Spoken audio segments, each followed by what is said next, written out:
इस महत्वपूर्ण प्रश्न को हल करते हैं जो 2006, 2011, 2016 की उत्तर प्रदेश बोर्ड परीक्षा में आ चुका है। प्रश्न है, यदि समबाहु त्रिभुज के आधार का समीकरण x + y + 2 = 0 दिया है और शीर्ष का निर्देशांक 2 और -1 है तो हमें त्रिभुज का क्षेत्रफल ज्ञात करना है। तो यह चूँकि समबाहु त्रिभुज है ABC और यहाँ से शीर्ष से अगर हम लंब डाल दें तो यह कोण 90 अंश का हो जाएगा।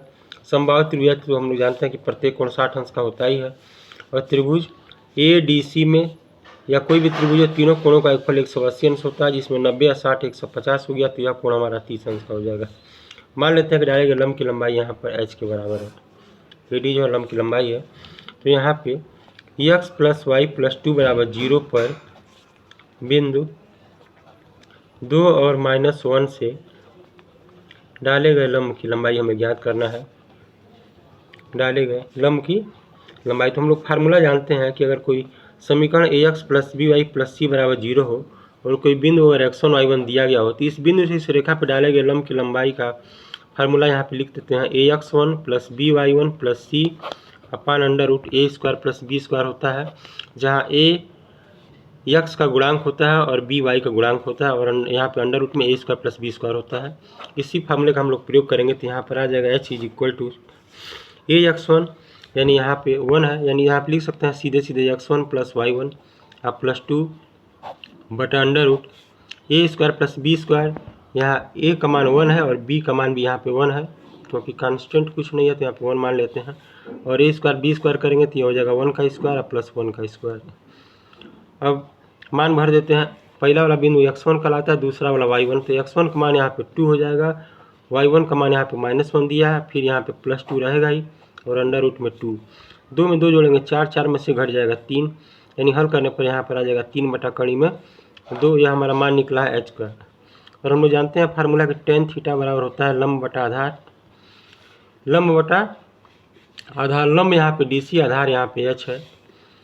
यहाँ पे लिख सकते हैं लंब बटा आधार L/A और कोण के सामने भुजा लंब कहलाती है। मान लेते हैं कि इसका मान a के बराबर है तो यहाँ पर a हो जाएगा और आधार का मान यहाँ पे h के बराबर है और tan थीटा का मान यहाँ पे 30 अंश है। तो यहाँ पे हल करने पर आ जाएगा a बराबर h tan 30 और यह हो जाएगा h और tan 30 अंश का मान हम लोग जानते हैं कि 1 बटा कड़ी में 3 के बराबर होता है। जब इसका तिरछा गुणा करेंगे तो आ जाएगा √3a बराबर h और h का मान अभी तुरंत ज्ञात किया आया है 3 बटा कड़ी में 2। 3 को हम लोग लिख सकते हैं कड़ी में 3 गुणा कड़ी में 3, क्योंकि जब समान कड़ी वाली संख्याओं को गुणा करते हैं तो कड़ी स्वतः समाप्त हो जाता है। या वैसे भी 3 में 3 से गुणा करेंगे 9 कड़ी में 9 का मान 3 होता ही है। एक कड़ी में 3 से एक कड़ी में 3 कट गया, हल करने पर यहाँ बच गया a बराबर आ गया √3/√2। और जो समबाहु त्रिभुज की जो भुजा होगी ये पूरा BC होगी और चूंकि ये 2 भागों में बांटता है तो AAB होगा तो AAB होगा, यानी जो पूरी भुजा हो जाएगी BC यह 2a के बराबर हो जाएगा और 2 और a का मान यहाँ पे है √3/√2। और हम लोग जानते हैं फार्मूला, यहाँ पे मैं लिख दे रहा हूँ। समबाहु त्रिभुज का क्षेत्रफल का फार्मूला होता है कड़ी में 3 बटा 4 और गुणा साइड का स्क्वायर होता है। ये हो जाएगा √3/4 और साइड का स्क्वायर। साइड यहाँ पर देखिए 2 कड़ी में 3 बटा कड़ी में 2 है, तो 2 कड़ी में 3 और बटा कड़ी में 2 का जब स्क्वायर करेंगे तो यहाँ पर कड़ी में 3 बटा 4 पहले से है ही, 2 का वर्ग हो जाएगा 4, कड़ी में 3 का वर्ग करेंगे कड़ी खत्म हो जाएगा, केवल 3 बचेगा और नीचे जो कड़ी में 2 का वर्ग करेंगे कड़ी खत्म हो जाएगा, केवल 2 बचेगा। ये 4 से 4 कट गया, यहाँ पर आ जाएगा 3 कड़ी में 3 बटा 2। एक तो उत्तरीय है समबाहु त्रिभुज निकालने का और एक दूसरा भी और मैं इसी में बता दे रहा हूँ।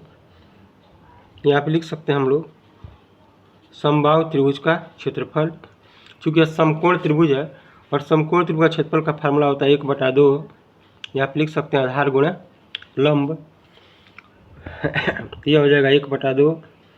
आधार का मान यहाँ पे हम लोग देख सकते हैं कि पूरा जो आधार है BC है वह 2a के बराबर है। यह हमारा आधार है, तो आधार होता ही है फार्मूले में। आधार का मान यहाँ भर सकते हैं 2 और यह कड़ी में 3 बटा कड़ी में 2 था ही और लंब का मान यहाँ पे h है और h का मान हम लोग ज्ञात कर चुके हैं, यह आया है 3 बटा कड़ी में 2। यह हो जाएगा 3 बटा कड़ी में 2। अब 1 2 से 1 2 कट गया, ऊपर यहाँ पर आ गया 3 कड़ी में 3, यहाँ पे लिख देते हैं और कड़ी में 2 से कड़ी में 2 में गुणा करेंगे तो कड़ी में 4 का मान 2 होता ही है। तो इसका आंसर आ गया 3 कड़ी में 3/2। और एक जो पहले वाला जो तरीका से बताया गया वहाँ भी 3 कड़ी में 3/2। जो तरीका आप लोग को पसंद है उसे आप लोग सवाल को लगा सकते हैं। और भी आपको हाई स्कूल का अगर प्रश्न देखना हो तो मेरे चैनल को सब्सक्राइब करते रहें। आपके फ़ायदेमंद प्राप्त आपको फ़ायदा होता रहेगा इस वीडियो से। Thanks for watching my video.